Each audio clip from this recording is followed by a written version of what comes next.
Thank you everybody for coming tonight. This evening is a special meeting of the board. It's a hearing to discuss the most recent iteration of the streetscapes plans for Main Street, as well as to take public comment as we kind of keep moving down the road on this project, no pun intended. Tonight's meeting is not a hybrid one. It's hard to make a Zoom meeting in a remote environment work in this room because of the acoustics. So we're not tied in with Zoom, but we are recording it. So folks will be able to access the recording through Northwest Access TV's YouTube channel, which also has all of our meetings, select board meetings recorded on it. And so because it is a formal meeting of the select board, we will formally call the meeting to order at 6:07 p.m. As with any meeting, the first item is to make any changes to the agenda. And if we have any changes to be made to the agenda. Okay, hearing no changes to the agenda, we will move into the hearing. I do. Oh. Purchase contract renewals.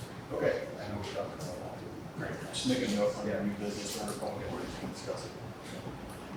Great. So, if folks recall, rolling the clock back to 2019 seems like 100 years ago, but the town had a process that we were calling Montgomery Thrives, where we brought the community together to figure out what priorities would be for the community looking forward, and basically ended up with like 37 different kind of objectives on the wall through a series of public meetings and conversations. The town narrowed down those multiple objectives to 3 different ones. The 3 objectives that came out of those meetings were a municipal wastewater system for the village and center, streetscape improvements for the village and the center, and broadband. We have not done really any work on broadband because the state has picked that up, but we have moved forward on both the wastewater and the streetscape projects. Tonight we're here to discuss the streetscape project.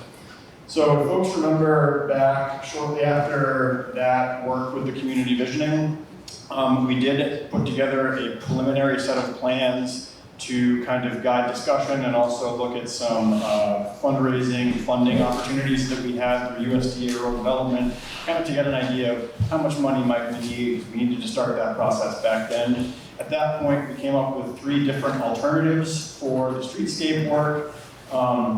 I forget how they were numbered, but one was like the full shebang build out, if folks remember that one. It had to do with the village, the center, it did the whole length of Main Street. There were traffic islands, flashing neon signs everywhere. It was like the Vegas Strip.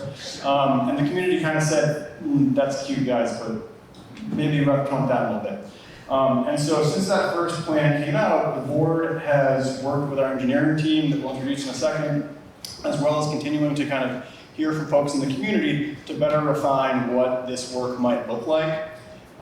Through that process, we have scaled the scope back to just focus on Main Street in the center, not the village, but try to carry forward those prime objectives of the streetscape improvement work that kind of were the core of what we were talking about from the very beginning. And those were pedestrian safety and access, bicycle safety through the town centers, parking, traffic calming, and then just kind of village frontage for businesses and the community. So those were kind of the guiding stars. It's hard to juggle those in a place like Montgomery Center because when you start to pull on one string and say, we're going to go towards the parking end, you start to lose things in other places on a project because there's not a whole lot of space. And so we've had to juggle those objectives as we come through this, and this is kind of the iteration that we're going to look at that the board has kind of said, this is the best we think we can get to kind of balance those different objectives and interests that we've got in the center. Another big limiting factor to the project was the state of Vermont, Vermont Transportation V-Trans. One iteration of the streetscape work in the center had formal parallel parking down the length of Main Street, actually lined parking spaces. There were a few other things sprinkled in there that we wanted to do, including redesigning this intersection down here to try to make it a little bit more safe. V-Trans looked at that set of plans and said, this is great guys, we love this, but if you want to do this, you need to take ownership of Main Street. Make it a Class 1 town highway, meaning that from that end all the way out through this end, the town would take ownership of Route 118, and that's ownership of everything. So in the wintertime, the state plows would lift their blades up over there and not put them down for the left town over there. So we talked about it with the road commissioner and the road crew basically said, love you guys, but we can't handle that. It'd be a lot more work, it'd be very expensive. And so this iteration of the plans does not adopt this as a Class 1 town highway. So that does take certain things off the table. We have tried to push V-Trans where we can to let us kind of do as much as we can within the parameters that they're going to allow us. So we are trying to push the envelope with them to retain some areas of on-street parking that we've got and do some other things that we want to do, which won't kick us into that Class 1 town highway, but that is a limiting factor. So you are going to see a fair amount of changes from that initial full-bore plan set as we juggle these objectives and kind of scale it back to something that we think we can make happen. And also think about, what's it going to cost? Because like anything that we propose as a town, it's got to come out of the money somewhere. So I'll just say right now, we don't have a full budget figure for the work yet because we don't have the full scope of work nailed down yet. That's what tonight's hopefully about, is to kind of kick the tires, more bad car jokes on this plan and see if we can kind of get to a place that we're comfortable with it. From a funding perspective, we do still have about $800,000 from the Northern Borders Regional Commission to go towards the project. We've got another $300,000, $400,000 from the state to support it. And we do still have that low interest, like 1% loan from USDA Rural Development that we could tap into if we want to. That's good until 2026. So that's all we're going to say about funding and budgets tonight. As we refine this more, we'll come up with more concrete budget numbers to put back in front of the town. Well, that's kind of what we know so far. A couple other things just to talk about real quick. I just want to make sure, looking at my notes. Yeah, so we're going to walk through the plan set, talk about what each things are showing and what the ideas are. We'll move into a question and answer period. Tonight really isn't so much getting down into the nitty-gritty weeds of each individual parcel. We do want to schedule abutter meetings with individuals who live on Main Street or own businesses on Main Street. So I just want to say that those will be coming if and when the project advances. We can take any questions we want to tonight at the meeting, but just know that we'll schedule time for any landowner who wants to sit down with the maps and the team to really dig into what does this mean? How close is this to my flagpole or my whatever, right? So that will be coming. So that's pretty much the where we've been, what we're doing now, and where we're going, background for the project. I will just say again that what we're going to look at tonight is very different than the first plan set that came out for the town to respond to. We've tried to listen to folks as folks come up with different ideas, different challenges, different takes on things, tried to balance objectives. I'll tell you right now, it's not perfect. It doesn't meet everything we wanted to meet, from the get-go, from the very beginning. But we think this is getting us as close as we can to that, while still working within the confines that we're able to. So with that, I'm going to turn it over to our engineering team and let them introduce themselves, and then they're going to walk us through the plan set, and then we'll open it up to conversation and discussion.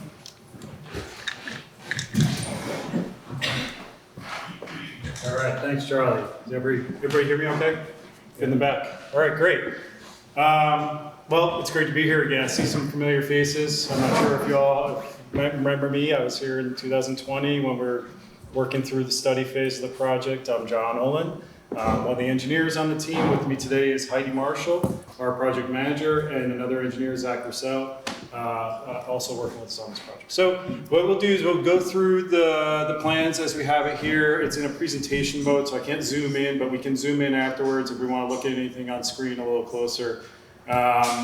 We'll hold off on questions if you don't mind till the end, and then we can just work our way back through. There is a roll plan up over on the side. There's some sticky notes and some pens and stuff. Remember the last time we did this, right at the beginning of the project when it was a blank slate? We did that. It was kind of fun. It was fun to see where people put their thoughts. Whether you want to ask them here out loud or if you want to put them in on the side, that's just your ability to do so. So welcome you to stick around afterwards too and just talk with us. We want to hear from you. We want to make this your project, and hopefully you're excited about what you see here today, like Charlie introduced.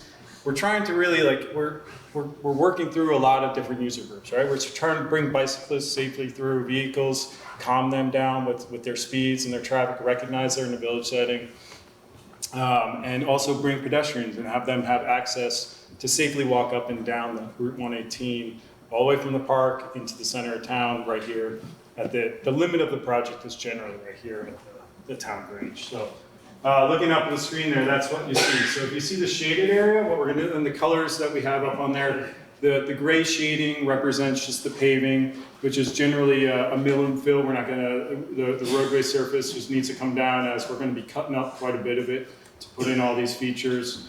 The green is just, it's grass. It's used to emphasize where, it's used to kind of help highlight the sidewalk portion, which is the orange, rustic red, harvest, orangey, brownish color. Yeah, so you see in there, you know, and the green, the limits, don't worry too much. We just left that as an offset from the sidewalk. It's not, that doesn't necessarily define the limits of where we'll be touching things temporarily through construction. There'll be much more on that in a later plan set of where the true limits of the project are. So, what we're doing, you know, is two 11-foot lanes with 4-foot shoulders generally through the project. That does change a little bit at the turning radius towards the park, but that allows for that passage of bicyclists and vehicles together. And we do have a curb shown on the southern side. On the southern side of Route 118 there, and then the curb and the sidewalk up there towards the top of the page. So let me just take a look through on the notes here and make sure I kind of hit things as we go, and I'll probably get better as we go through sheet by sheet. Property lines, if you see the P.E.G, don't worry too much about that. That's based on tax maps that might have been posted on the sheets that were up on the website, but that's there for just general reference point. If there was a true need for it as far as a boundary survey, if there was challenges, we can have that later in the project. One of the things you'll see on this sheet right here, right in front of our Grange Hall is a new pedestrian crossing, that'd be a marked crossing with the rapid flashing beacons. So that is recognized as a destination point or an origin point. As you do have some parking over here on the side to get people safely across Route 118 there. So those rapid flashing, I think you were mentioning earlier, the cost of them and stuff like that. They are the ones you might have seen around. So they're the typical pedestrian crossing sign that just has 2 yellow flashing lights that are push button activated that allow motorists to see in advance, and it's pretty successful in most communities across Vermont. Pretty widely used. Other things you'll see, you know, that might look different from some of the other versions of the plan sets. There's really not much change on the driveways. We didn't do any. There are still some long open driveway stretches throughout the project and different points. We did our best to make sure on the sidewalk sides where those are that there's good appropriate distances for pedestrians to get, where there's safe zones, they're protected from the vehicular traffic turning in and out. You'll see that as we go through the sheets. You're probably looking at this and being like, well, where's the existing sidewalk edge versus the proposed one? It might be hard to see, but if you look at the orange line right there at the top, there you go, using the mouse, there's a little gray line faintly kind of going parallel through it. That's the existing edge of sidewalk, and then the proposed is about 2 feet further up north on the page, the limits of the orange. You'll see too, we did throw a little, we threw a little orange box down here by the town grange, representing that if maybe you have people coming from the parking area, that they might want to access it back to the sidewalk that goes straight out to the street. Get that as another avenue for pedestrians. So that's good for this sheet. Want me to go to the next one? Okay, so here we got the post office. We're represented with the town of Montgomery property there. We do just show a little more defined parking. This would be one of those interfaces where we would extend out across out the front of the post office and put a little green space, put some plantings to allow where the parking zone is, but right at the center of the door where you enter into the post office would be a good spot for just a little safe haven for pedestrians as they're crossing that long stretch there. Again here, when you're looking through, there's the changes on the bottom of the Route 118 on the southern side. There is going to be curbing that is located along the edge of that 4-foot paved shoulder, And we use that green grass to just highlight where that would be with relation to the road. And what that does, that's another good traffic calming feature. Yes, it does restrict the ability for people to park off the road onto the grass because you're going to have a vertical curb in the way. But then they're also not parking partly in the lane or blocking the access for bicyclists using the shoulder to go through there. So we're looking at the aspects of safety for bicyclists, pedestrians, and traffic calming. So like having a vertical curb, defining the roadway width will allow visually that same level of, for the motorists to see that they're no longer on an open stretch of state highway, they're in downtown center. But exactly, if I miss anything on any of these sheets, slow me down and catch up on it. Okay, let's go to the next sheet. Okay, here we have another mid-block crossing right there around towards the right side of the page. What we did was the reason why that's there is because there's an existing sidewalk and there's a few other destinations and origin points with the inns on the southern side of the street. So the town asked us to recognize that and allow for a pedestrian walkway to go down across along the southern side, which is what you see here, and a little bit of extra widened pavement. Now those spots where there are utility poles along this section, so we do need to, part of the little green spots that kind of bump out right there would be blocking in where the existing utility poles are located. Heidi, if you want to hover on it, station 128 is one of them. Yeah, right there. So there's a utility pole there.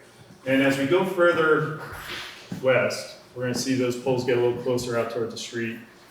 We do have a few marked for relocation because they would be in the current bike lane that we have proposed. Okay.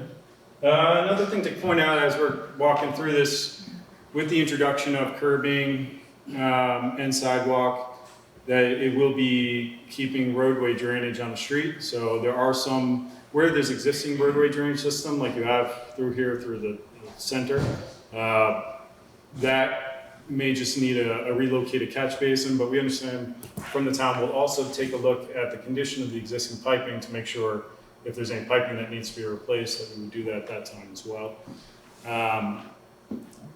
As we get further west on the project, once we get past the limits of the existing stormwater system, that's where we would need to introduce some new features, some new piping, some new catch basins, and outlet that at different locations, because we are going to be, if we put a curb and a sidewalk, that does restrict the water from getting off the road. Okay, the next sheet. Just the bumpings. Yeah, can we quickly just make a, so I just want to quickly point out one thing on this slide. So we talked about with what V-Trans basically said, if you do this, the highway is yours. The big thing with that was formal parallel parking all the way down Main Street on both sides. You know what I mean? Like striped parallel parking. They basically said, you do that, it's your highway. So what we did is we said where the road is already wider, there's no formal parking there, but there's room between the white line and the sidewalk to get a car off the road.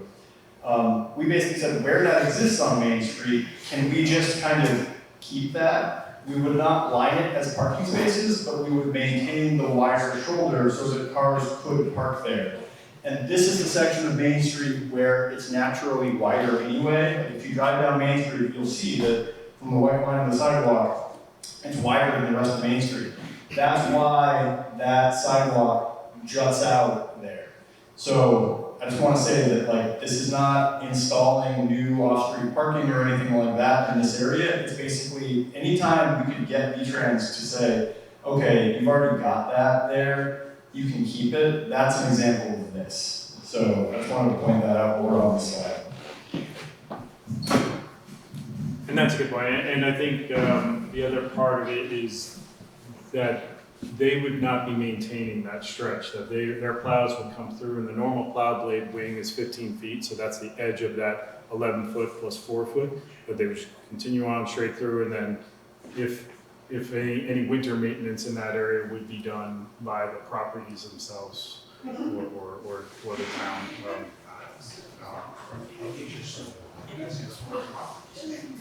So let's go to the next slide. Okay, over here, this is going to be now the southern limit of the sidewalk at the Whittle Trust property. And It's the happening for folks that. good, thanks. And we're going to continue north with the sidewalk out to it. So the other limit here, okay, so both properties here are the Whittle Trust. So the curbing also stops here at station 122 plus 50. That's the limit of where we would put proposed curbing on the southern side of the street.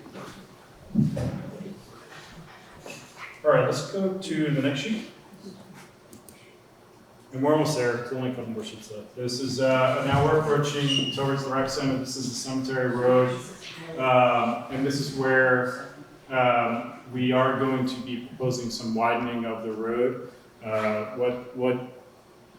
With tractor trailers making that turn, they require 15 feet.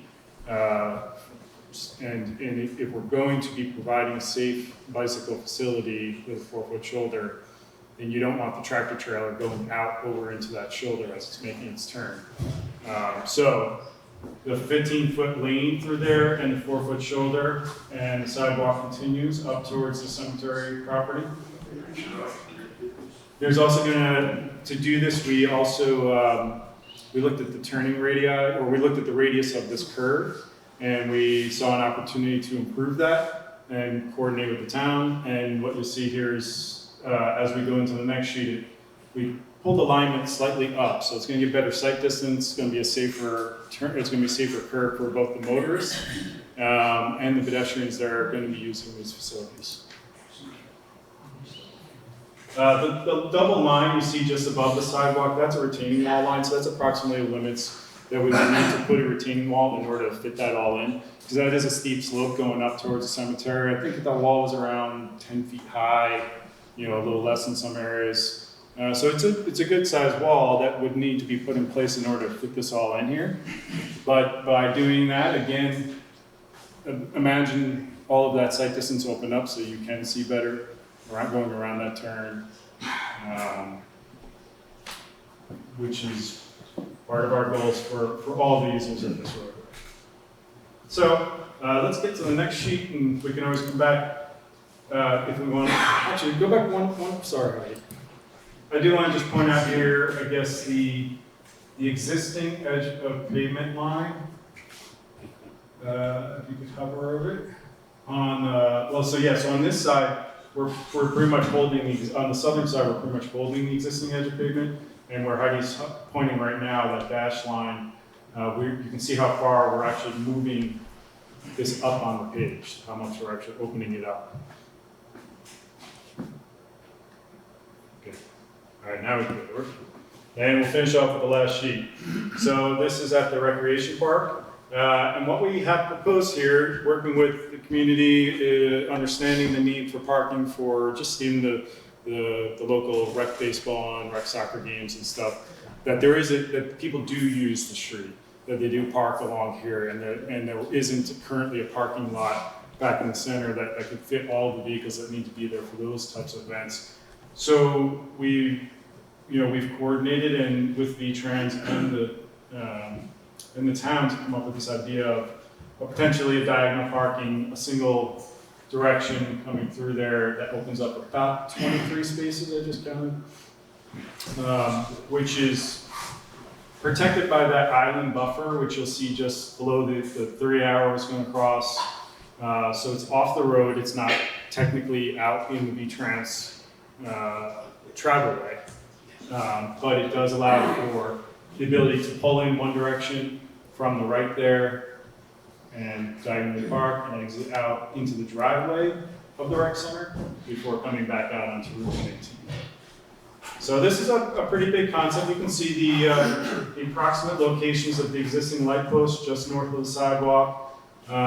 This is a large area where it kind of dips off the side of the road, so this would be a pretty substantial parking area to add in. And we're hopefully hear from you about what your ideas and whether you like or dislike it. This would be a large change to add into the project. So you can see here though, we didn't have survey all the way out to the building, to the rec center building. So we wanted to keep the ortho photo just on this sheet, just so you can see relative of where the project would finish up. So the sidewalk comes up, past the parking, then goes north along, well actually at this point we're now going east along Rec Center Park and Drive to finish off at a likely destination of the rec building. Or it could be enter. Huh? Or it couldn't be enter through this. There are other options, yeah, for how that path goes, but that's the one we have up on place here. Now, I do want to say too, from a global perspective of what our schedule is, it's been a journey, over the last couple of years to get to this point, and going forward. So we want to finish off conceptual design that goes through a review of V-Trans. Some big hurdles we have ahead of us are NEPA, permitting, right away, getting all the documents signed for both the temporary and permanent easements. And that'll take some time, the V-Trans process that we're working through. You can really, we're looking more at around the summer of 2025 for bid advertisement, with construction somewhere through 2026. So it'll be a long construction season through 2026. Maybe some of it starting 2025. Explain what NEPA is. Hmm? Explain what NEPA is. NEPA is a federal process that kind of looks at permitting from a holistic perspective and make sure that you check all the boxes. If they have dollars invested in the project, they want to make sure that you check every single box. So we have a team of specialists that helps us get through that. Sound good? Good. Yeah. Okay. All right. So now we'll open up to questions. Hammer away and let's know what you think. And I do want to add one other wild card of the conversation. Heidi, could you go back to the last slide that we had, the one that shows the town property? It's easier if you use the other way. You have the down arrows. All right. Town property where? Keep going. There, right there. Okay, so parking is a massive challenge in the center. It's going to be a massive challenge. This creates some potential challenges with what we see now as being road parking up on the sidewalk. We acknowledge that there's not enough space elsewhere, so it's a huge challenge. The town property there, the old post office building, there's a number of things that could happen with that site. The post office has told us in theory or principle or however you want to phrase it that they would want to come back there. They haven't really engaged us anymore in terms of what that looks like or whether they want to put any money to it. We also have done quite a bit of work scoping out what would it take to actually make that building work as a healthy, livable environment for someone to be in. And that would involve filling in the basement with concrete, moving the utilities upstairs, doing a full gut remodel of the building, which gets really pricey. And so I think one of the questions the board is wrestling with that property, with that location, is what does the town really need out of that spot? Is it a building that houses a post office or something else? Is it parking? Another option with that site is to take the building down and make another nice municipal parking lot that can help serve more of the parking that we see on this part of Main Street. So that's another kind of variable here that we'd be curious to hear feedback on in terms of the future of that site. So now we'll open up for questions or comments. Never known Montgomery has to be shy. Yeah, Brent. You don't need that. I want to make sure. I believe that the idea in regards to the rec center, the parking, everything, that's 100%. Maybe 120%, because that is a dangerous area when events are happening. Anyways, that's a great idea, the parking, and I noticed that you have an area there that the parking people can back out and enter the travel lane correctly. That's a great idea. I think that's an unbelievable idea. This is well needed, Great. Next. I don't know if I do that. Oh, yeah. Right here, you have to pick it up. Oh, yeah, sure.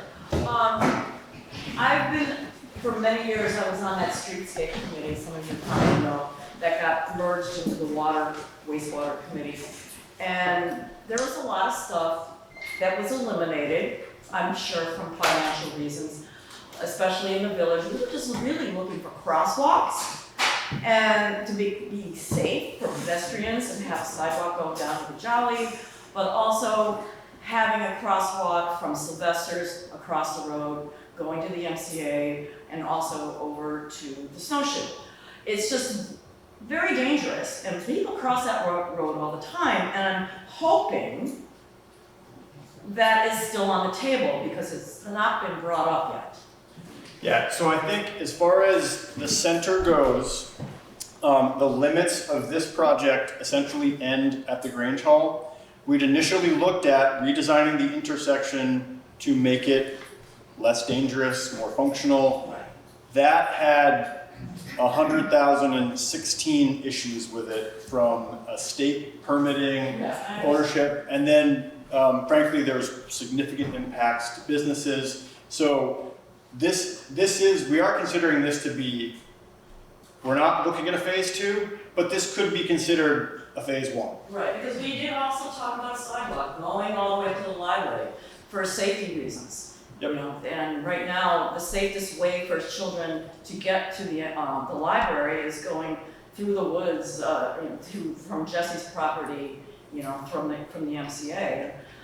People do walk there, and it's just not safe. And I'm disappointed, but I do get it.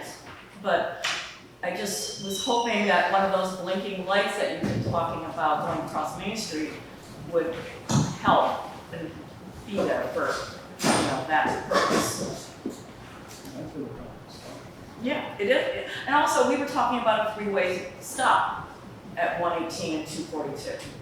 And was that ever discussed as you eliminated that too? Oh yeah, no. We went through like a bunch of different iterations of how this would get redesigned, and it came down to, one is the state saying, if you do any of this, if you do any of it, not only do you have to take over the highway, but you have to bring it up to standards.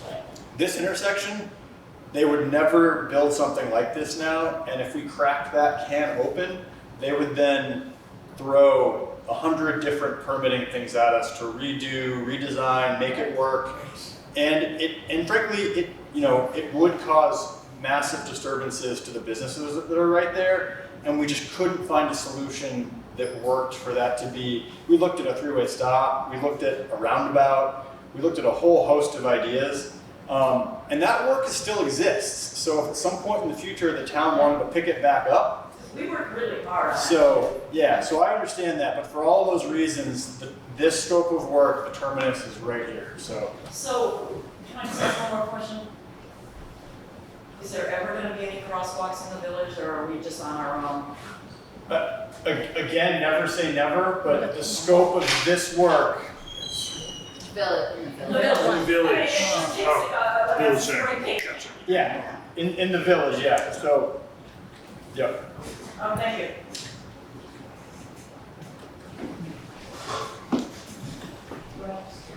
You don't have to stay. No, it's okay. As most of you know, I'm a Montgomery Street walker because I walk Main Street all the time. Did you also state your name? So I do the sidewalks, and I've been 100% in favor of the sidewalks being put in and revamped and the whole 9 yards. I think it's a great idea. And our property is the biggest area where the sidewalk is going to go. So my question would be, when you get past where our wagon is, that property drops, our property drops. So to get the sidewalk in there, how much damage is that going to cause on our property? Yeah, let's bring up the slide and then we can, just to make sure the engineers know what we're talking about. It's the second to last slide. Go look. Okay. One more. John Road, right there, yep. Robert Mann, that So property. where you see where the wagon, where our wagon is, where the horse and buggy is, Okay. So that's where that rectangle is more or less? Yeah, I think that's probably where it is. Yeah. Well, from that point on, our property's gonna drop. So for you guys to put the sidewalk in, my question would be, how much destruction are you gonna be doing to our property to get that level? Because it's at, the road actually is at an angle. It's at a, dips in. It's got a pitch, there you go, Peter. Pitch. So I guess my question is, what's going to do our property? Yeah, it's a good question. So I think the next phase of design really has more cross section where you can see. So if you think about where the edge of pavement, where like right now where that elevation is, that would stay the same. We would come up 6 inches and go across for 5 feet with the sidewalk, and that has to be that way. We need, for pedestrians, they can't have more than a 2% pitch, so it's relatively flat for the sidewalk, it is. And then what we do after that, there are options, so we would want to talk to you specifically about your property, you know, whether, how it slopes off from there, and we can talk about the town, but that would be a good discussion for us to have on your property and see how it fits. It might be nice for us to see it too. Yeah. Because a little FYI, that's our leach field. Your leach field, oh, leach field is where? Right there. There you go. We have water's up the other portion on the town floor. That's our leach field, right there. That's a great point. That's a really good point about the other project. Yeah, and so tonight, we're not gonna dig into the wastewater project tonight. There's a meeting coming up next month about that. I know, I hope you will. But what you are pointing out is, as this kind of progresses and we say, all right, we're feeling good about this, the next step would be to identify areas and sit down with property owners and say, let's look at this together on the ground. So these are the kind of questions that we want to address through that scope of it. I want to come back real quickly to, as well, Charlie, with the crosswalk here. So the crosswalk in front of the Grange and Sylvester's and the Snowshoe up. It's not ideally located. Yes, yeah, we love the idea of an intersection project from where we were from the study phase and really working on improvements there. So as Charlie said, though, I got admiration for the town to say, to move this project, this component of the project forward, can move forward and have a real difference for the community. And that still is important to look at and to think about long term, but this is gonna get a project done from the limits that we have shown. So where we put this crossing, it did have a little piece of that in mind. You know, it's not as centrally located to the intersection, but it's not that far. So users who choose on their own accord to cross the road because they feel comfortable crossing the road can still do that all through the project, right? But if you need time or assistance crossing and you want to slow it down, there will be a push button here that allows people to have more visual cues to the motorists and a shorter crossing distance with safe zones on both sides. It is the compromise to try to advance some improvement rather than no improvement. So. Yeah, Lynn. Oh, go ahead, Robert. Yeah. In all this plan, has the town foreseen expenses out of sidewalks on plow to take care of the sidewalks? We have discussed it. We haven't gotten down into the actual pricing out a model and figuring out personnel costs and that kind of stuff, but it is factoring into the budget considerations. I don't want to have those 1 feet. Yeah. Really? You don't want to take from your place to the rec center? Yeah. 1 second, we're gonna go to Lynn and then we'll come back up front. Oh, Yep. my concern is I'm seeing, we just walked down from the inn, so come to the meeting tonight, and everybody's cars are parked on the side of the road. So when we have a function here at the Grange, or people want to go to Bernie's, where are they going to be parking? Because I only see a few parking spaces in front of the post office. The Grange is already taken care of, because we got Sylvester's in the pub. So where's everybody gonna go? Yeah, so that gets at that question about what happens at 98 Main. Because we have the municipal lot here, There is that option for another municipal lot there. It can take overflow parking. But that is enough to crack, because right now, when people park, so I will say, there will be events like the 4th of July at the rec center, that ain't all fitting there. Town prom, beer, whatever, like, it's gonna happen, right? But what we're trying to manage for is like the week-to-week, day-to-day kind of stuff we see. So completely agree with you that there's parking that occurs on the sidewalks right now, which technically is not legal. I mean, we have an ordinance in town that basically says you can't park on sidewalks. We don't enforce it because we don't have mechanisms to help there.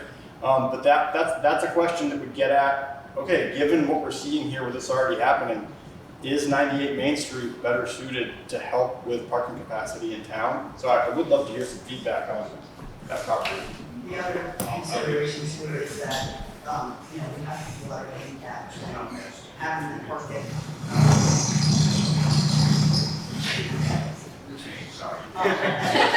Having them try to park in a post office, it comes from the best is not gonna work. Yeah. Do you have handicap parking in your in? No, we don't, because we have, we're not a works or building, we don't have room to do it, but we don't do it.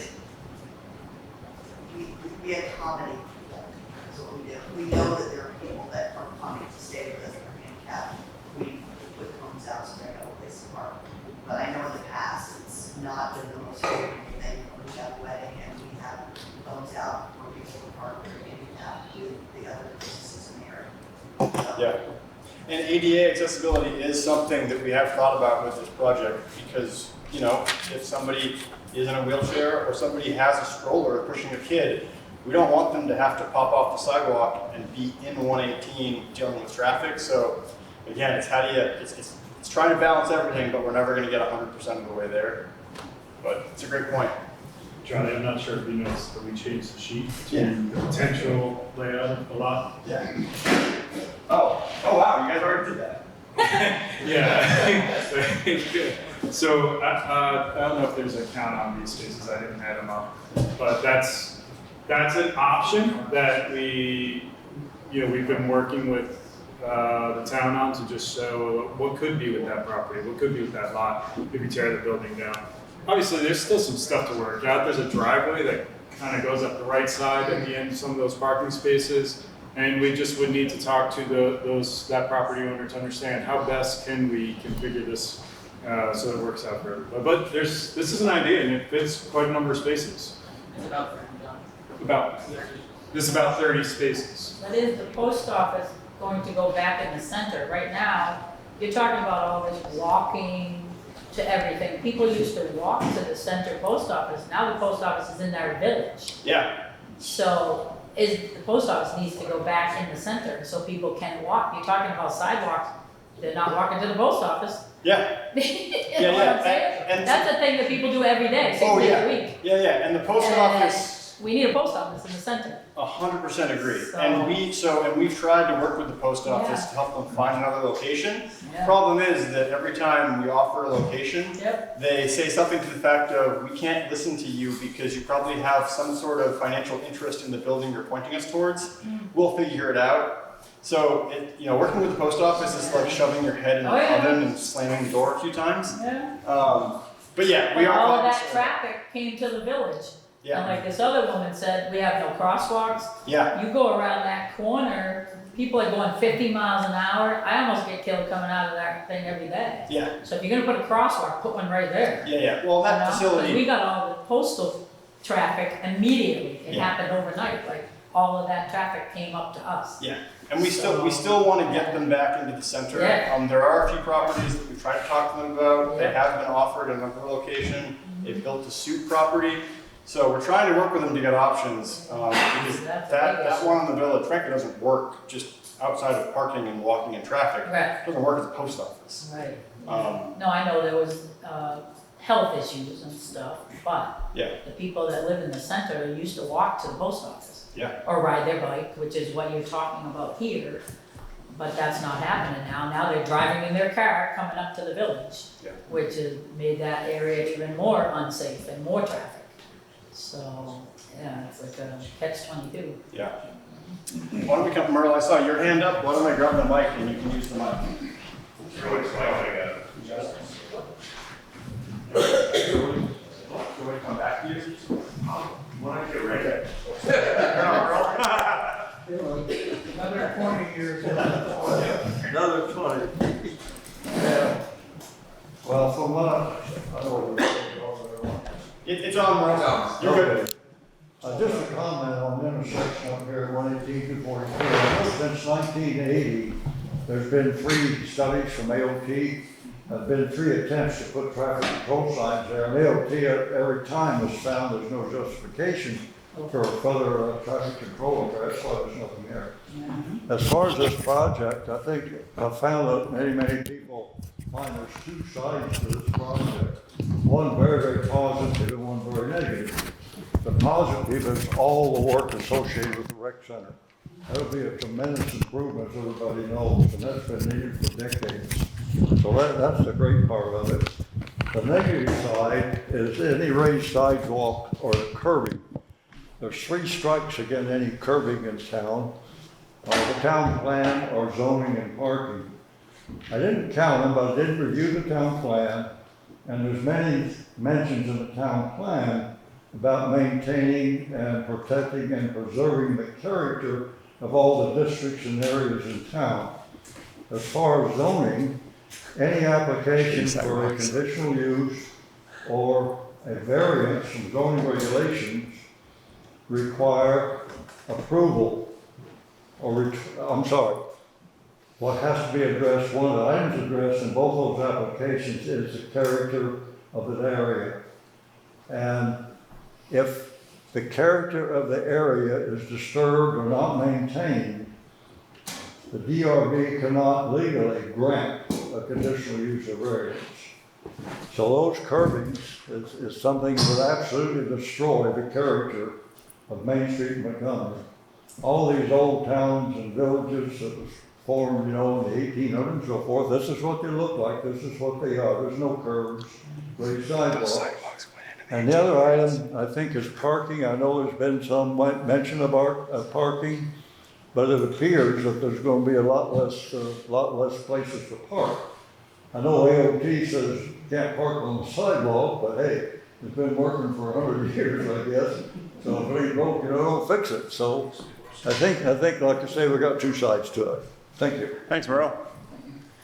I saw Sue's hand up. Yeah, I was just gonna address, I wanted to What do you- know, thank you.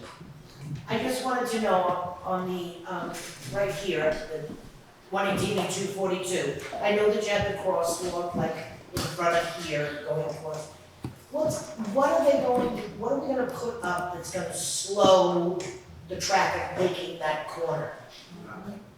Coming from 118, yeah, that's what I mean. I don't know, Sue, we couldn't find a solution that worked within everything that we looked at for that. Yeah, right. Maybe yeah. the crosswalk needs to move way down. Yeah.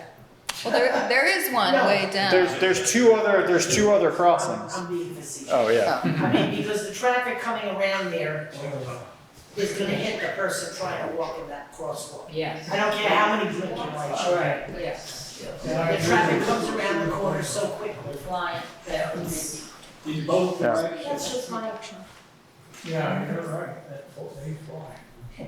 Thanks, Sue. Did I see, if you can hand the mic backwards, sure. we'll go to Diane and then over to Woody.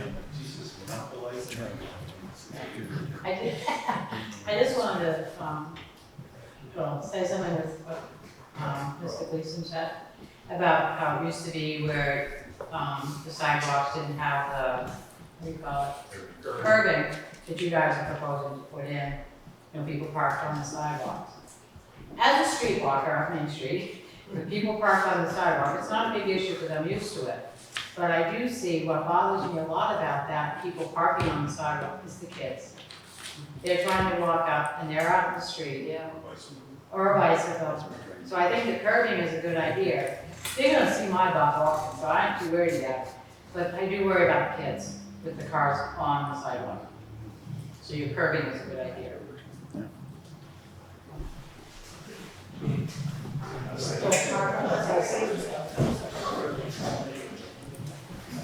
Yeah, I think that one of the issues here is priority discussion. Charlie brings it up repeatedly, there's a whole lot of. And I think the question to me in the short term is, are we in favor of pedestrians and their safety, or are we concerned with the other issues? And the safety of pedestrians is so important, and they're also the most vulnerable. You don't have to be hit only by somebody in a bicycle, you can be killed. You don't have to be run over by somebody going 50 miles an hour in a truck. And the fact that, since I live in a village, and Melissa brought it up as well, where we have significant issues that are relevant to here, and having them taken off the table is somewhat leaning me towards showing you the no crowd. And basically, it was very positive about what you're trying to do. Whether the scale is beyond our town's ability to handle or not, I don't know. But I do know, having done a lot of traveling in my life, when you have congestion in a town, it slows down the traffic. Go to Sutton anytime you want. Their town is a mess that way, but everybody goes slow because you have to. What Charlie pointed out to me that I particularly like, you've got to have, if you have cars parked along the street, it is in fact a slowdown element that is, that trucks respond to, cars respond to.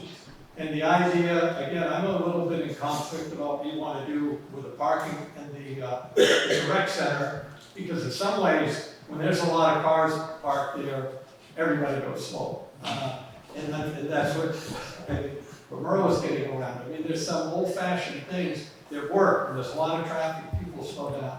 And we do have, once again, a lot of children, and it'd be nice if they could bike more, they could do other things, and there's just some things here that aren't being dealt with that I think that are cheaper to deal with.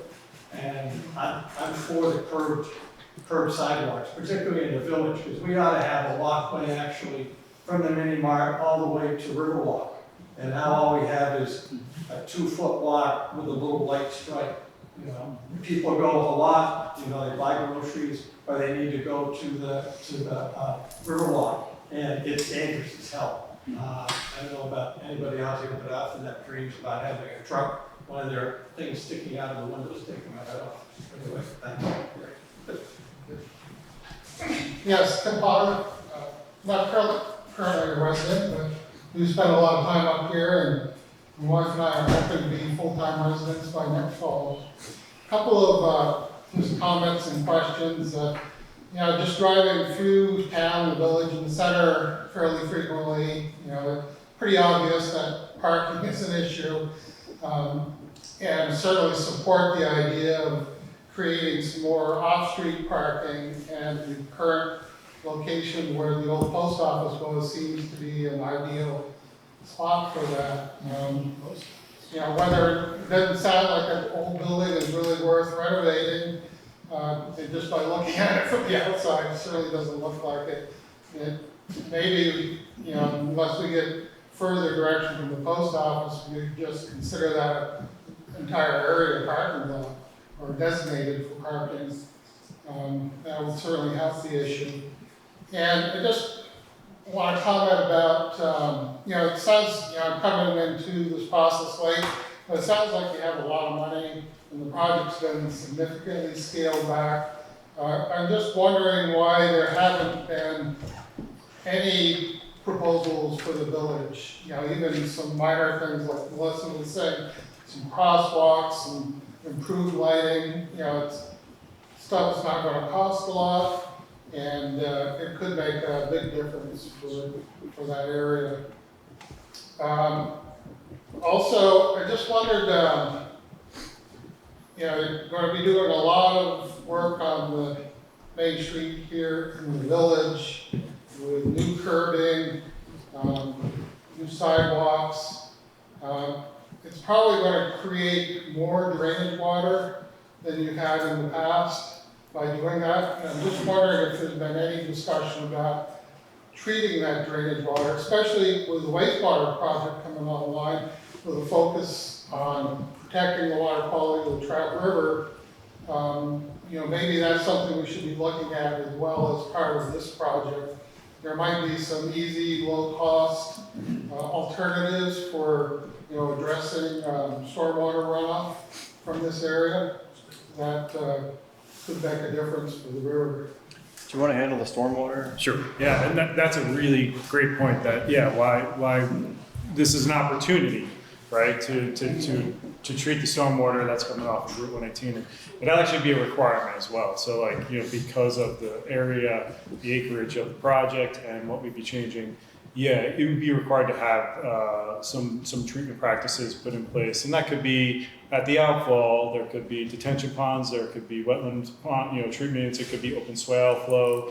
There may be even some Green Street practices that can be incorporated where you collect the stormwater into smaller practices that are infiltrating through the ground a little differently. But it's tough because with the balance of curbs versus no curbs, like off-street sheet drainage and being able to use swales and things like that to treat it, is good. But then it's tight. We can't push the sidewalk too far off the road. We either look for a horizontal separation for pedestrians to feel safe or vertical separation. In this case, because of how concentrated the houses are, vertical separation is the best fit. So then that gets it back to, okay, we gotta pick it up in pipes. I currently live outside St. Albans City now, and they've done a lot of work in their downtown area, putting in infiltration gardens, permeable sidewalks, all sorts of innovative things that we should be looking at. Yeah, Joe, go ahead. I understand that it's a question of funding, where this project starts or ends, depending on which end you're looking at. But I'm looking at the fact that 3 of the busiest properties in town, being Sylvester's, the Snowshoe, and the Montgomery Center for the Arts, are left out in the cold. It's impossible to come out of the parking lot of the art center and look to the left, looking down 118, going south. You cannot see what's coming because of the railing on the bridge. And I think it's absurd that it ends there. I mean, the three of the busiest places in town are left out in the cold. Yeah, no, it's a great point, and I'll just go back to, again, in order to address this intersection, the town would have to take ownership of 118 through the entire part of town, which means everything around maintenance, replacement, that bridge would become ours to deal with.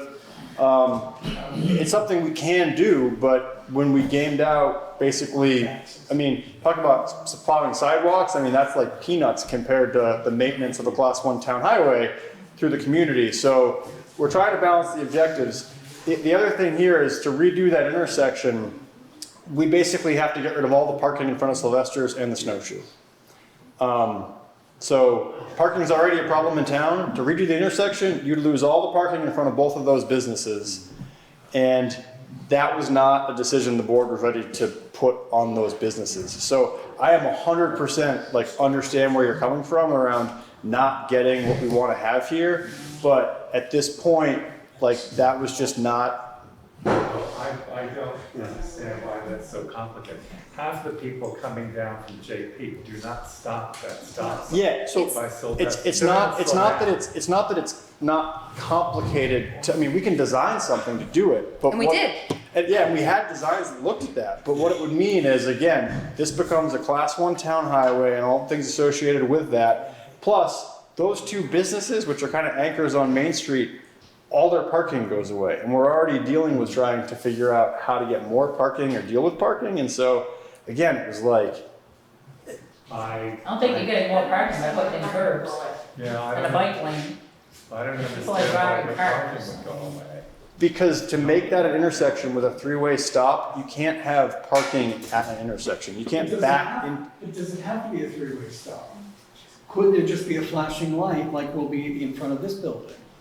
That would at least slow people down? Because that's the issue. I remember when the camera was on our porch at the Art Center. I remember talking to the Department of Transit. I remember one of the reasons why that happened was because we tried to get information with them. Yeah. I remember all of that. And that was never, and I understood that. And I also know that when the snow plow pushes the snow over, I've seen it all. That's why there's always a huge pile of snow there.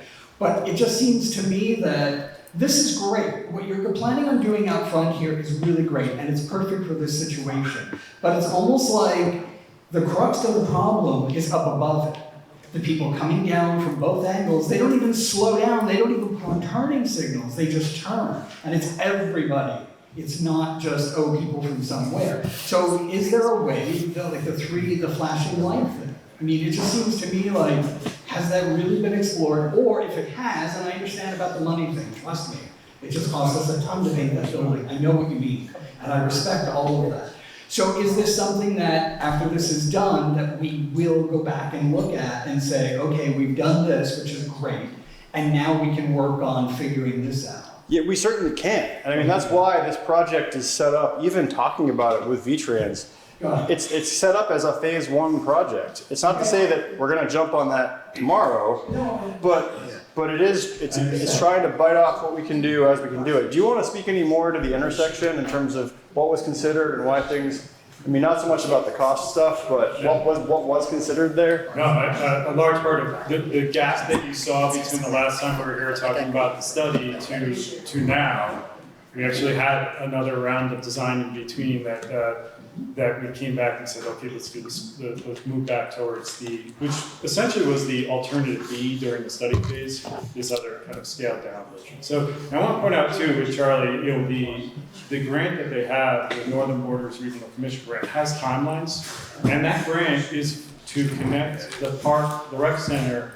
to the center village. So there's an opportunity to capitalize, and it's not all about money, it's not about the cost of everything, but the choice that they made, you know, so I think the expression that's often used in our office by our chief of operations, he says, perfection can't be in the way of progress, which I'm misquoting, right? So you got the point though. Like, so I don't think anybody in this room doesn't want to work on that intersection, particularly our team. We would love to dive in and see a real improvement made there. But that opportunity, so that is going to take a lot of discussion. There's going to be multiple tiers and levels to what you can do and what is feasible to get with right-of-way coordination, everything that needs to be done through there. So the idea of separating this out, which can be seen as an accelerator, so saying like this is a phase 1, by bringing that into the center, it allows the opportunity to say, I really like that. You know, that is helping my business. That is changing perceptions about what can be done through improved traffic calming, pedestrian features, bicyclist features. You know, I think there is support to move towards phase 2. So I just want to point that out, that I really like, I admire the town for, it was a tough decision to say we're gonna stop the limit so that we can advance and get really important work done connecting the park to the center of town. So what we looked at with the iterations of what could be done at the intersection, we were probably a bit higher level than just flashing lights or cautionary speed signs and things like that. We were looking more about a robust change, which was, we looked at a roundabout, a mini roundabout feature. Unfortunately, you know, like it's got a lot of constrictions around there, making those big truck turning movements. What we did actually find, we were able to get geometrics to work out that it could work.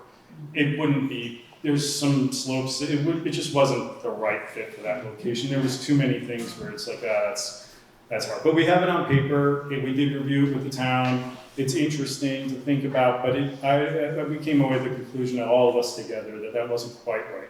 So the three-way stop was what was pushed forward in alternative C of the study.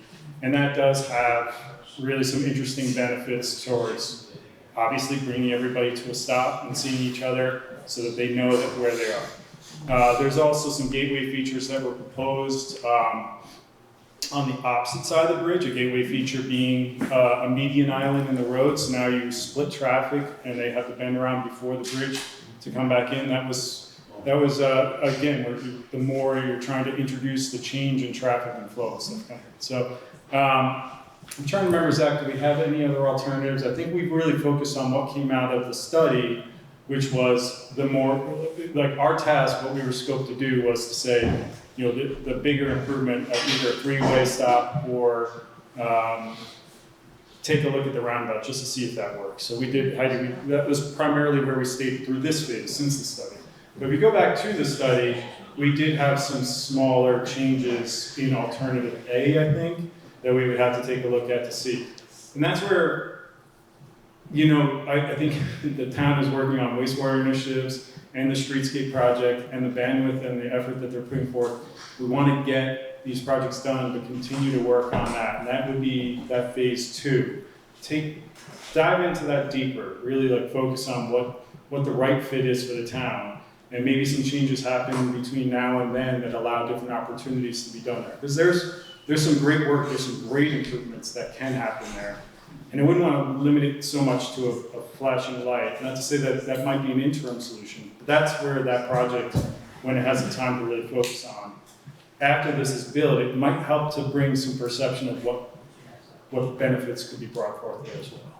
Great. Well, that's great. And maybe the top of Main Street should be presented that way, that we're not overlooking it, because when I walked in and sat down, all I saw was what I see right now, and it looks a little bit like, okay, so the problem's just gonna stay up there. So maybe just presenting it as maybe phase 2, and trust me, I know all about timelines and grant money and how important those things are. And they are important, I'm not saying they're not. So great, so thank you for saying that it will be phase 2 or will be thought of in the future and not just left dangling, like the village also seems to be left dangling right now. So thank you. And I do think this is great, and I think curbs are really important, and it would be nice if there was additional parking across the street, and the building isn't interesting, so why not have it all parking? So thank you very much. All of you, thank you very much for doing this, because it's really important. So let's go to Dan, and then in the front, and then we'll go back. So 1, 2, 3. Thanks. First, I definitely want to thank the select board for all the work. The fact that this is ostensibly a volunteer board over the last 5 years to come up with something like this is nothing short of Herculean. So really appreciate all the work that you guys have all done. Thanks, Dan. One of my thoughts first, for the corner up here, I know we're putting a pin in it, but in the spirit of putting a pin in it, is there a step that the town could take with V-Trans so it's disassociated entirely from this project? Are there other things that the town can do to kind of start conversations with V-Trans, Department of Transit, or whoever is responsible for that road to get them to do the work that everyone's talking about here? So it's not this project whatsoever, but perhaps advocacy can happen towards that group there. Yeah, and so, I mean, those are the conversations we've had, we are having, and we will have.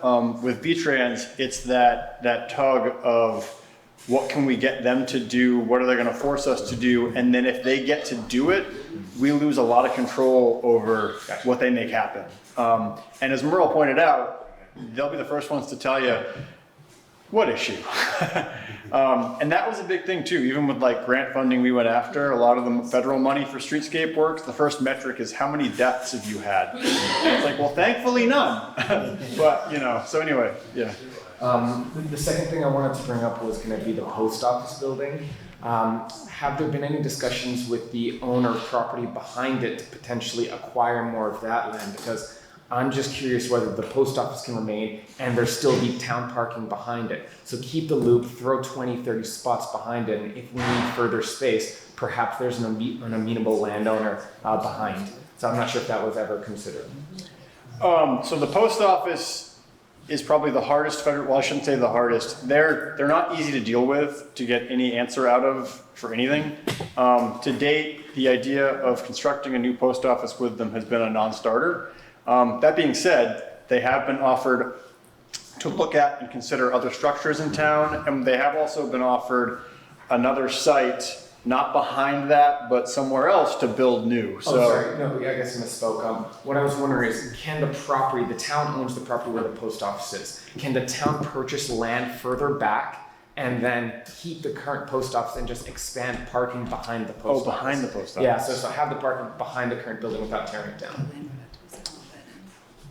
We'd have to talk with Karen, basically. But that's an interesting idea, yeah. That's actually Connie's property. Couple quick questions. Oh, Yeah, yeah. if it can be built into the cost of the project, great. Yeah. For the town property right here next to the Grange, can we pull some of that asphalt into pave this as well? Even though the line starts Yeah. there, would it be pretty easy to just pull that in?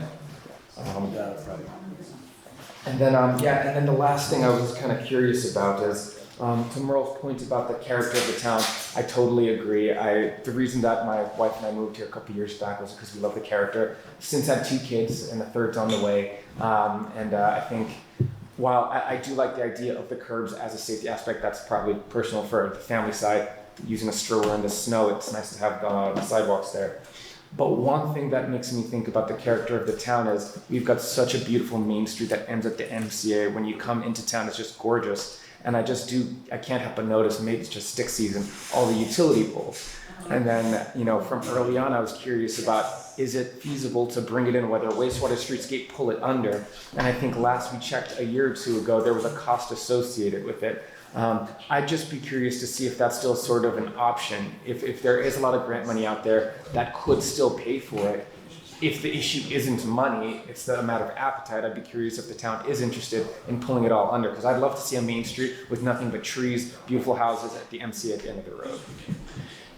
Yeah, so we have done some back of the envelope calculations on burying the utilities. And I want to say that the last number we looked at was 1 to 2 million added to the project to make that happen. And I will just add, we do have about 800,000 from NBRC, another 300,000 from VTrans, mostly planning work. We need to go chase another at least probably $1.5 million to 2 to make this work.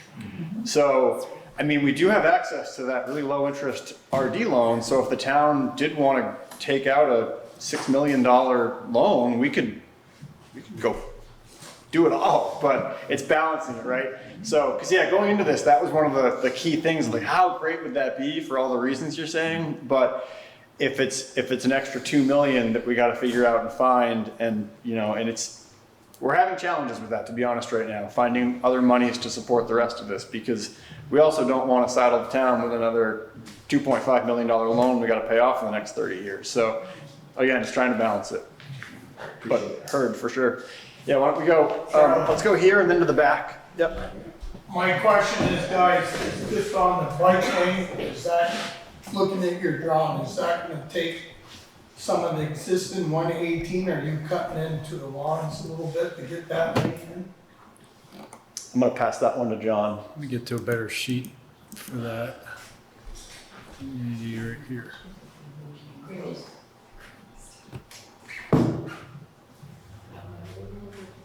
What? In this case, well, I'm looking at this one. In this location, no, it's actually right at the curb line where the edge of pavement is. So that's the whole street, or does it depend on where you are on the? It depends on where you are on 118, so I wanted to just kind of flip through a couple different spots. Here we have the sidewalk, so that's a different location. Again, back over here, there's sidewalk on this side, so I won't look on the north side too much, but let me go back up a little bit. So if we're pressed for space, Yeah, this is. I would think the sidewalks are more important than the bike lane. Yeah. That's my opinion. No, it happens to be that the existing pavement width is essentially where we want it, and that's because it's a state highway, right? So it's 15 feet. It looks like for the majority of here, but where the striping might not be at the 11-foot mark, it might be out at 12. I can't remember off the top of my head what the existing is, but so narrowing down the lane width, but putting a 4-foot shoulder through, keeping the same width of pavement before you get to any curbing or the edge of the road. Was that answer your Yeah, I question? was just curious, because I hear their points about sidewalk and the kids and ladies walking. I get that, and I'm all in with her on that. I'm guilty of parking on the sidewalk myself. Yeah. And I'll admit to that. Sure.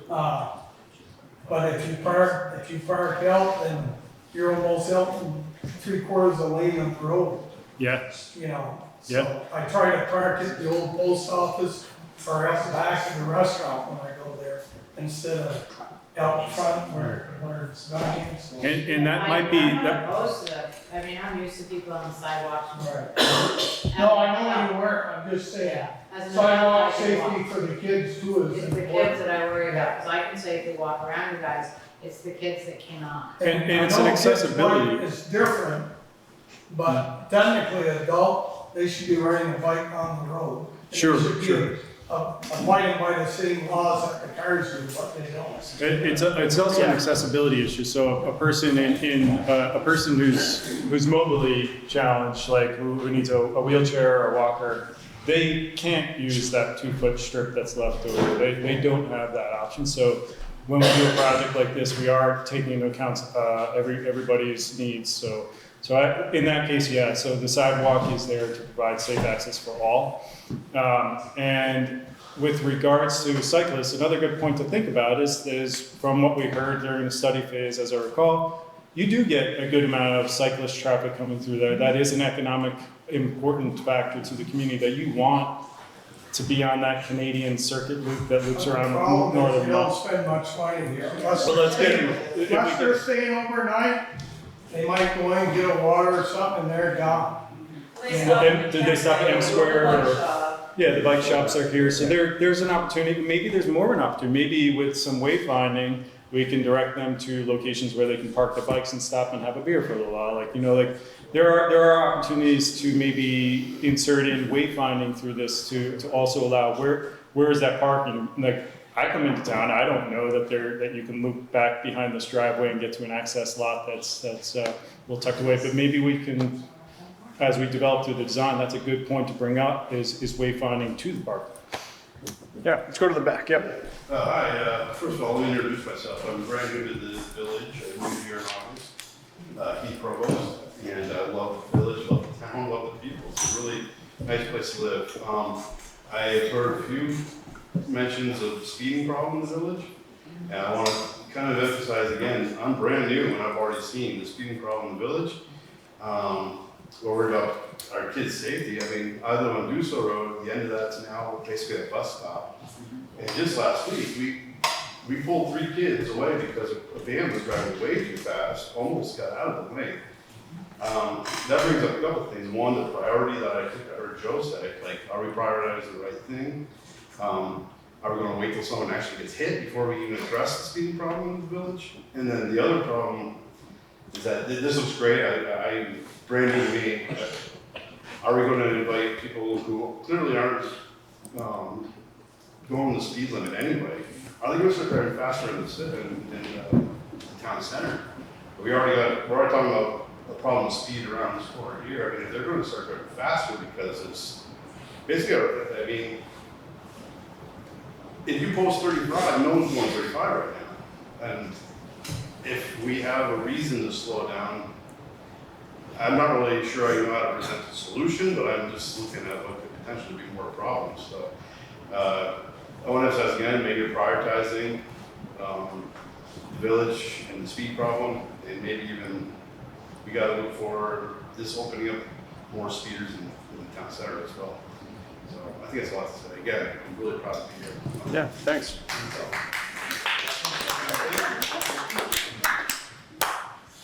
So do you want to talk a little bit about how some of the features we're talking about here are meant to try to traffic calm? Because that is, I mean, 100% yes, speeding is an issue everywhere, and where we can address it, we're trying to, and trust me, the village is another chapter of the work that we haven't forgotten about. This is what the focus is on right now.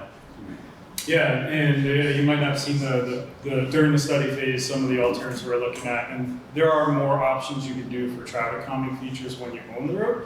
So this is a state highway, and we put in the features that we know they can maintain. It has to do a lot with how they maintain roadways and what they would accept for on their state highway within their right of way. So yeah, the traffic calming features that are here is the vertical curb, right? So a visual representation of seeing the road narrowed down by having a curb. It's like you were talking about with cars parked. When cars are parked, they're great. They're great at calming traffic, right? When you narrow down the road because there's less room to maneuver. It's when they're gone that's the problem. Or when they're there and they're blocking other facilities like sidewalks and bike paths. So in this case, vertical curbing, having striping at 11 feet, having rapid flashing beacons has worked really well in other communities to give that visual cue. Like it forces habits, right? You're training people to think differently. So like when you get used to, oh, that may start flashing soon, I better get ready. Like over time of doing the road over and over again, even now, like when I drive down roads that don't have, that nobody's pushed a button, I just feel the sign slowing me down. I feel the presence of it, the possibility of slowing down. So those are behaviors you're trying to teach motorists. Like it's not perfect. The other feature could be of having, additional police presence. I know that comes up in a lot of meetings. We're gonna table that conversation. Sorry. Other speed reductions are gonna be limited in what you can do on a state highway. So as far as going, what is the current speed through the center? Is it 30? 30. Post at 30. Sublight. Post at 30. But these are, yeah. In the village. Okay. It is, in all of these public meetings, when we go to streetscape meetings, when we traffic calming is one of the more challenging issues. You're trying to change other people, and rather than like going in and grabbing the steering wheel or restricting the speeds their cars do, it's very hard. But these are good features. They have proven to work, and you'll see general improvement over time with them in place. Let's go back over here. I Darren and I see Woody as well. My question, Charlie, is how many more employees you're gonna have to hire, and who's gonna maintain these sidewalks? And your price is going up every day if you're looking at 2026. Yeah, oh yeah, so material costs are real and they are insane. So we're baking that in. Again, thinking about sidewalk plowing and personnel there, I don't have an answer for you to say the unit costs this much and we're gonna have a 20-hour a week XYZ. So I don't have numbers for you, but we are factoring that in. We're talking to our road crew about it. We're trying to figure out what works. I mean, the alternative, that gets back to like, if we were to take this over as a Class 1 town highway, everything would be on our crew. So we're trying to find that sweet spot of like, it'll be a little bit more work for that road crew, but it's not gonna be here. So I can't tell you exact numbers, but that's factoring into the budget. And we're talking with our road crew about what that would mean and how we can handle it. You're still gonna have to buy a piece of equipment. Yeah, yep. Are you farming it out? That would be another option, but yeah. So those are things we're thinking about for sure. So you're definitely not expecting the landowners to shovel these sidewalks? No, if we do this, it would not be landowners shoveling their section. So my other question being, and I've had this conversation with you before, why doesn't the town fix that building once and for all, which you should have done 5, 6, 7 years ago, and the post office would be back there? There you go. And where is the bank gonna go if you tear it down? So these are all great questions that we're trying to figure out. Again, what is the best use of that property? As far as the building goes and the post office, there's a lot more to that story than just an easy statement like that, Woody. Well, like I say, if the mold problem's gone, you're telling me the post office can go back? We couldn't fix the building with the post office in it, and the post office refused to acknowledge there was a problem and leave. So for 6 years, I was on the phone to every post office person from here to Atlanta, Georgia, trying to get their ass in gear, and they wouldn't. They finally one day pulled up stakes and took off without even telling us. It then took me another 2 years to get someone on the phone to talk about going back there. So I am right there with you, but the post office is the most intransigent group of federal employees I've ever experienced in my entire life. And I find it hard to believe that you're saying there's 30 parking spaces there. This is a different. There aren't many coopers. Unless you're targeting, you know, electric pipes. I mean, that's just mapped out based on the size of the area and the space with the building gone. It's early, it's a concept. Yeah. It may not be exactly 30. So what are you gonna do with the bank? So, the first thing with the bank is to get them to put an ATM that stops breaking every day. Yeah, no, we've talked about it. They actually, they want to do work there to do something different. If the building went, the ATM would go. The question would be, do we construct something else that's smaller for an ATM? Do we not have an ATM there? I mean, these are all questions that we have to figure out. Let me say this to you, I don't know how many people in this room deal with TD Bank, but I don't really relish to talk if TD Bank pulls up and leaves, because I live on my debit card. Drive to Enosburg every time I need money. Yeah. No, I bank with them too, so I hear you. I'm done. Thanks, Woody. I can come up with a lot more questions, but. Okay, secondly, you get the lead. All right, anybody else? Yeah, Merle, go ahead. I have two questions. One on sheet number, I think one on sheet 5. Rec center. Oh, on the rec center? The last sheet. Yeah, there. What is the purpose or why put that curving, when we curving all the way in the rec center? That's one question. Sorry, Merle, the curbing or the sidewalk? Pardon? The curbing or the sidewalk? Isn't the orange curbing? The orange is a sidewalk. Oh. Yeah. Yeah, the curbing would be out in front of the parking. Okay, I understood that. Yeah. My other question was, from the rec center, from the beginning of the project down to the curve, can that curbing be eliminated? It's possible. Yeah, if, but then there's a couple things that come up with that. Part of what the curbing's doing is the traffic calming feature. So everything comes with, like, you know, eliminate or add is gonna have, you're either improving something and worsening the other. So yeah, if you remove the curbing, several things could happen. You're inviting, or the potential for people to park blocking the bike lane or partially into the travel way will remain, and you lose the traffic calming feature. So the visual of having the curb and keeping the center feel of you're in a narrower district to drive through, that's the benefit of having curbing on both sides. But it's possible. But not on reserve, small town USA character there like it is now. It'd also be pretty much the cost saving too, less cost. Thank you. Thanks, Merle. Yeah, we'll go back to the back to Darren. Darren, don't get up, I'll get it. Thank you. Look at my car.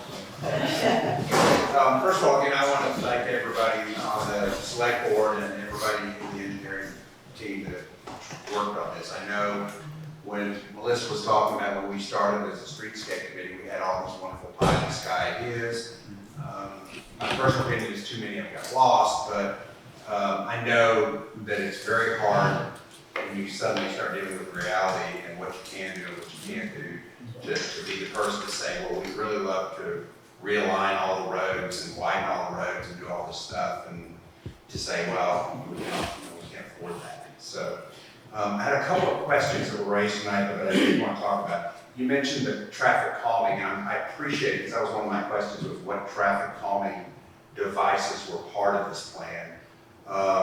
So correct me if I'm wrong, I understand the traffic calming that's in this project is basically the crosswalk signals that would slow people down. I understand that cars are probably a great traffic device, calming device, but we're taking them pretty much off Main Street, so that gets negated. And what were the other ones that were mentioned? I'm sorry.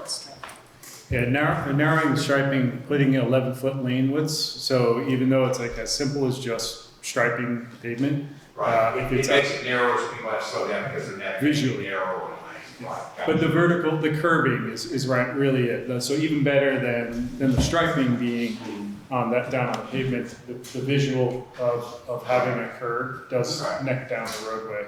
Okay, because I drive through Bakersfield a lot, and I have to pay attention there because if I don't slow down, I'm in trouble. So, you mentioned stormwater, and it raised a question because you mentioned that we might have to deal with that, or we will have to deal with that issue.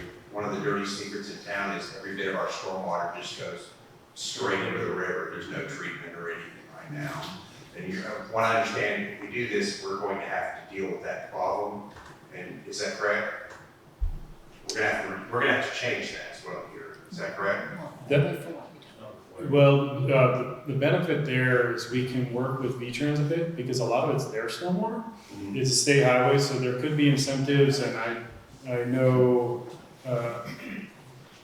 I'm working on another project. I have the right person to ask this question to make sure where where this section of state highway is. There could be incentives for them to work a joint improvement of stormwater drainage. And you mentioned retention ponds. Would that require them to acquire property from landowners to put those in, or how would that work? Possibly, yeah. It depends on what's available to the project and what it needs. Yeah, that could possibly be a need. So Heidi, I think you're jotting down notes on this, but I do want to follow up. It's a good thing for us to follow up on early in this design phase. And as far as on-street parking, sir, and I understand the issues as far as that concerned, if you had landowners willing to concede or turn over parcels of their property to accommodate additional on-street parking, is that something that could be accommodated into the plan, or are we too far down? Outside of the state highway, so not on road, not on street, but outside the state highway. And I think where the post office property is, and it's the town already owns it. So we know moving forward, you own that parcel of property. So it's different than when you're talking about trying to get parking behind the post office and acquiring property. That's a lengthy endeavor to try to get to terms and come But a property owner wanting to cede to the state some of their right of way to accommodate parking, that's not really. So that gets into say Sue Reagan was like, I'll give up 10 feet of my lawn to put in parallel parking, right? She could do that and that'd be great, but the moment we start creating parallel parking, that's when the state says, all right guys, here are the keys to the state highway, it's all yours now. And that's really the breaking point there. So the parallel parking in the plan about all we dare add, is that what you're saying? Yeah, any place that we already had a wide enough shoulder, we basically said, can we keep our shoulder? We promise we won't put lines out for parking, but like, can we keep the shoulder? But anytime we create more of that, that's when V-Trans starts going, you crossed the line, it's your highway now. And that was the big, yeah. Can I ask something about it? The last thing I'm going to say, I want to echo what a lot of people have said, is that this part of the project with the rec center, I think is great. Yes. I like the fact that people are going to be able to nose in, and there's control there to keep them from nosing back out and directly into Falling into the. Yeah, they're going to have to go around and come out. It may be, and I'm not a traffic engineer, but it looks like an awful tight turn if somebody's making a left-hand turn into that parking area. Have a good eye. Yeah. All right, maybe We've been talking about that. This is first cut, first draft. No, that's fine, but I like the idea of having that curve or that boundary there that forces people to come out in one spot rather than do what they do down here, which is basically just back straight out into traffic and spray and pray and hope that nobody's gonna turn in. So, again, thank you guys very much. I know it's a lot of hard work, and I remember from the start of this, it was like, wow, this is gonna be fun. Yeah. So, thanks for all the hard work. Thanks. Suzanne, did you have a question? I have a question. Just one of the things we had discussed in our last kind of version of this, if you go back to where River Street pops out by the cafe, since we were talking about keeping our shoulder, it was mentioned to possibly where that green space is currently kind of shoulder parking. You can see the edge of the pavement as it's shown right now. The edge of the pavement dips there. Right here? Yeah. Right there, yeah. So there was a discussion about possibly keeping that as an extra 1 or 2 shoulder parking areas. Is that still possible? that would be, so what we're putting on paper still needs to go through a review process and get approved by everyone. Yeah. I think the less you try to do that, the better to get accepted. Where that pavement edge really was right where the curving is, there's a higher percentage chance there of getting that approved. And what Charlie said, that he's been negotiating from a standpoint of it's already there. Yeah. It's already out to here, whereas this is halfway there. It's kind of there. It's kind of there. Okay. Yeah, but good note, we can talk about that more. Yeah, we should. One of the things we was also talking about was making River Street a one-way road for safety for the people that live on that road. I don't know if that was ever discussed in the project. That's a good idea, very good. I mean, there's large school buses and stuff that come in and out of that road. And with the bike shop and with pedestrians and cyclists on the side there was some serious discussion about making it a one-way road for safety. Is that a possibility, or is that? We can revisit that for sure. We talked about that at the beginning, and then through different iterations of things, it kind of fell off, but we can certainly bring that back. Yep. It's really separate of this project. Yeah. But you know, other than if we were to put a sign at the end of River Street where it's within the right of way. Yep. Yeah, John. Is there any precedent for a community to request that V-Trans not use salt within their town limits? I mean, that would go a long way to eliminating the problems associated with storm runoff. And that's probably the single most damaging thing is salt in the winter. We can certainly find out. I think the stormwater management part of this is kind of like deeper in the weeds than we've gotten so far. So there's a lot that we have to figure out regarding stormwater, but we can certainly ask about salt. I have a quick question. Yeah, go ahead. Again, you had said that you're looking at like 2025 for this project to kind of take off. To be ready for advertisement for contractors to bid on, so then, and finishing construction in 2026. Now those aren't, you can't hold me to those dates here today, because like a lot of variables in between of how long things take. Absolutely. How does that go with in conjunction around down? So the wastewater system, if everything stays on track, groundbreaking in the village would be next spring, groundbreaking in the center would be the following spring. The biggest thing around those two projects and how they dovetail is that, and we can have this conversation in much more depth next month at that public meeting, but the infrastructure for that project is not being laid in the state highway right-of-way. Because of the way the project is designed, the infrastructure is it's not like it's stacked here. So conceptually it makes sense, right? You're gonna tear up the street to put pipes in, you put sidewalks back in to make the cake, and but the way that it's designed for any number of reasons that we can talk about, it's not stacked that way. So in practice, most of the work we're talking about here really would be on a different footprint. Now that being said, our engineering team for the wastewater system is in their shop too, and those guys talk a lot. And so we are trying to figure out where those opportunities exist to minimize impact, save costs, all that kind of stuff. Would that infrastructure be where the sidewalks are going in, or would it be on the south side of the street? For the wastewater project? For the wastewater project. So without getting super complicated, a lot of people think about wastewater in like the city context of the pipe goes down the street, it all goes to the pipe, so it goes to one place.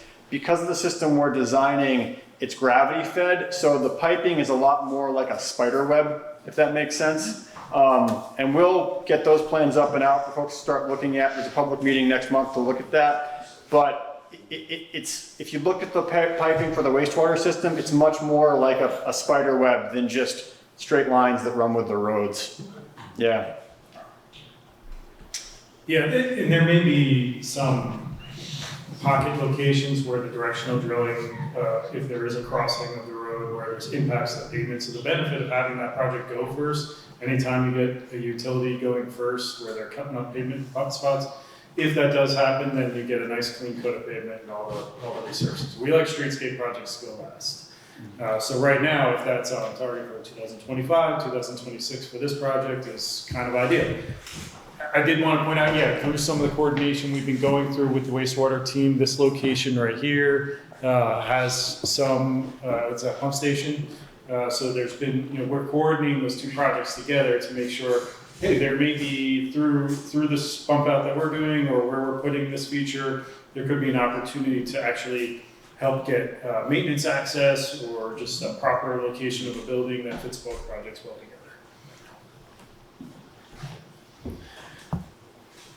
Well, if folks have other questions or comments, they can always reach out to the board individually. Email us, Montgomery Selectboard at Gmail to get everybody, Montgomery Selectboard dot fill in the blank for the name at Gmail to get to us individually. As things progress, we'll keep putting news out in terms of plan updates and iterations and questions like that. The next step would be to refine these plans more. And like we said, we're going to be looking at individual landowner conversations when we get there. So Robert and Diane, similar to what you're talking about, we'd want to go have those conversations together. So there's a lot more that has to come through. Like we said at the beginning, tonight was basically to say, this is the latest, throw it on the wall and see what sticks.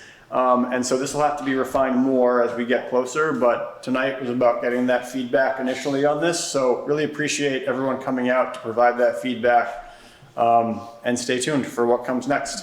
What I will ask is that, so there's about maybe 20 minutes of actual like select board stuff we have to do because this is technically a select board meeting.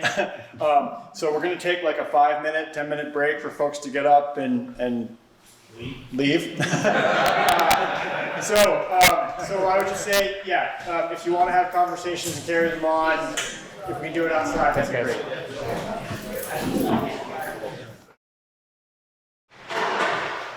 So we're back after a brief interlude for folks to clear out after the hearing. Lots of good content there, lots to think about. So we have a few actual business items to tick through just to get what we have to do. First one is we need a motion to approve the minutes of October 2nd. Is there a motion to approve the minutes of October 2nd as written? I'll make a motion to approve the minutes of October 2nd. Great. Is there a second? Second. We have a second from Suzanne. Is there any other discussion? Hearing none, we'll vote. All those in favor of approving the minutes as written, please signify by saying aye or raising your hand. Aye. Any opposed? Any abstentions? One abstention. Great. Motion carries. Public Works, do you want to just give a brief update on the Longmead Bridge project now? Looks like the project has been repaired to what everybody sounds like they're all on the same page now. And they started doing the plantings today and they should have them done by the end of the week. And then have everything seeded down by next week, so it should be finalized. Good. But it looks good and hopefully everybody's happy. Good. And we can move on. All right, great. Yeah. Great. So we'll wait to see that. Thanks, Heidi. Yeah. The update on the Deep Gibu, what's going on there. So I did meet with the landowner and his forester who's helping manage the work down there.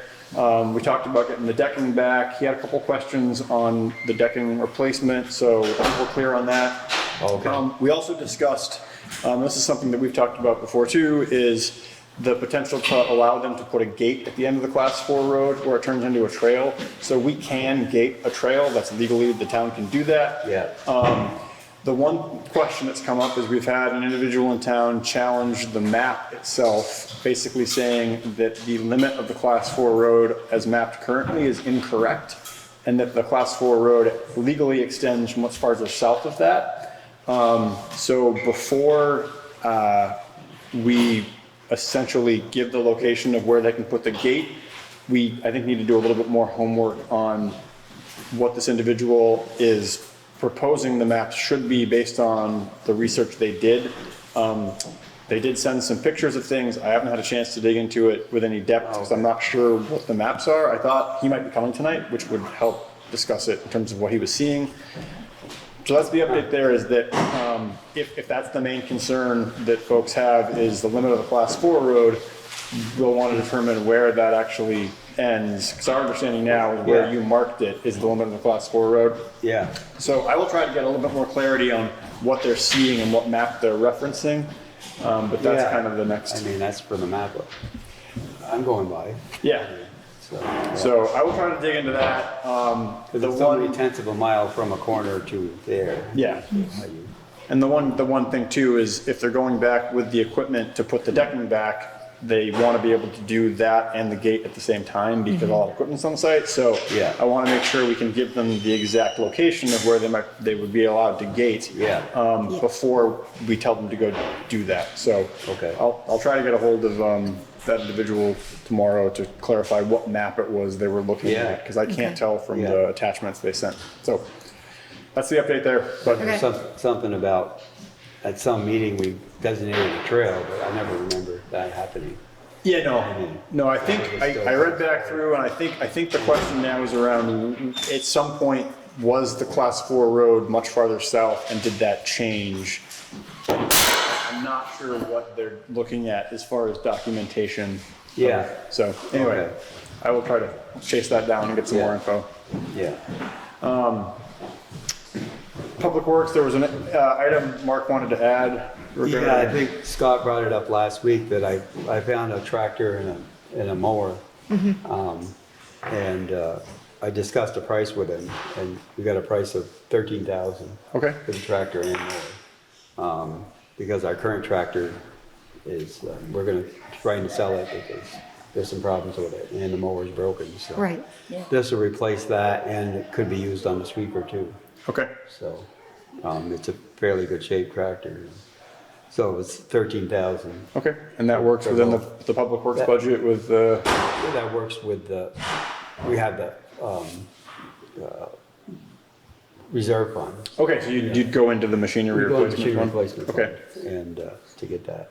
Okay. And then we sold the trailer and the chipper, and we got 6,000 for that. Okay. So that would go back in to offset that cost. Offset the cost of that one, so. Okay. So you're Then looking we're for looking at selling the tractor we have and more, so, but by the time we get done, we might not have to take much of it. Thank you. Thanks, guys. Thank you very much. So, and we'll have a tractor and more. So are you looking for an authorization for purchase tonight? Yeah. Okay. Yeah. So the motion would be to authorize the Public Works Department to purchase the new tractor for an amount not to exceed 13,000? Yeah. I'll make that motion. Great. We have a motion from Suzanne. And the money coming out of the machine replacement fund. Okay. Yeah. Okay, I'll second it. We have a second from Leanne. Excellent. Is there any further discussion? Hearing none, we'll vote. All those in favor, please signify by saying aye or raising your hand. Aye. Any opposed? Any abstentions? Great. Motion carries. And then, while we're on Public Works, I think Scott brought up at last meeting that truck number 1 was down at Legion's getting repaired. They took it apart and they can't get a part to fix it. So it's still leaking antifreeze, and the issue is we don't know how long it's gonna last. They have some other trucks with the same issue, and they're working on making a part to fix it. So we've been looking at some used trucks that are in fairly good shape to buy another truck, so that we'll have another truck ready in case that one goes down on us. Other towns are having the same issues with trucks. Is it like a make and model thing? Or? Yeah, it is. It's that make and model. And other towns have, I mean, we have limited trucks, so some other towns have more trucks. Right, yeah. So my thoughts were I think we found a couple of used trucks. One's actually a Freightliner instead of International. And it's like a 7-yard dump, a 4-wheel drive. So we're looking at maybe between 40 and 50,000 to buy another truck. And then my thoughts are, then eventually we can sell, trade the other one in. But we've got so much money in that truck one now that, yeah. But it's just, we're gonna be left, in the middle of a snowstorm with no trucks. Yeah. So I just wanted the authorization to start looking and see if we can come up with something. And that's why we're trying to get rid of some of the equipment we aren't using so that we can buy that. And then there's enough room in the garage to park another truck. Okay. And so. Great, well, yeah, I'd say start looking around and then, you know, we've had, you have troubles with the truck too, and, you know, so it's like if we have another truck.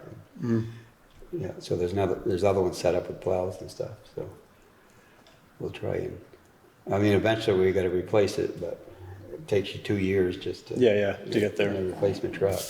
Okay. So, yeah, so. You brought a traveler with you. Yes, yeah. Oh, look, little Yeah. buddy. Who's too scared to come out before now? So I guess we'll start looking and then we'll put it on maybe the next agenda. Yeah. Get it on Then there. we can work through I it. just wanted to bring it to everybody's attention. Yeah, no, great. And Well, not great, but thanks for bringing it up. Yeah. Yeah. Yeah, it just wasn't good news. Okay. Yeah. All right, well, if that's it for Public Works, we have no visitors left. Wastewater update, so as of tonight, there is no update on the ARPA grant table that we're waiting on from the state. We don't have any further clarity on the indirect discharge permit questions that we had around property purchase versus permit, cart before the horse kind of thing. And unfortunately, I don't have an update tonight on the property purchase itself. I had hoped by tonight we would have an answer, but I don't. Have you gotten many of the surveys back? Yeah, there's a stack of them at the office. I breezed through them like real quick this afternoon. There's probably about 30 that have come back so far. So people are sending them back. Okay. Yep. Yeah. One challenge we are running into is that some folks neglected to put their name and address on them, which lets us know who the issues might be with and who to talk to. So we have some blank ones that we can't trace back. So it might be a case of putting puzzle pieces back together after we get them all in to figure out who ones might have come from. Oh, okay, yeah. But they are coming back. If there's issues, you want to. Yeah. So, yeah. Okay. So unfortunately, that's the only update tonight. There's no additional information until. So there's a meeting for the wastewater, what, November 6th or no? Yes. This is the first select board meeting in November? Or is it just a special meeting? Montgomery Municipal Wastewater. I saw the 6th. Yes. Yeah. So is that a regular select board meeting? Yes, that'll be here. It'll be here. 6 p.m. Okay. again. Yep. Yeah. Okay, so we can't close this building yet then? I think we usually. It'll be like the Monday after the art auction, so. Oh, okay. Yeah. Okay. Yep. Yeah, okay.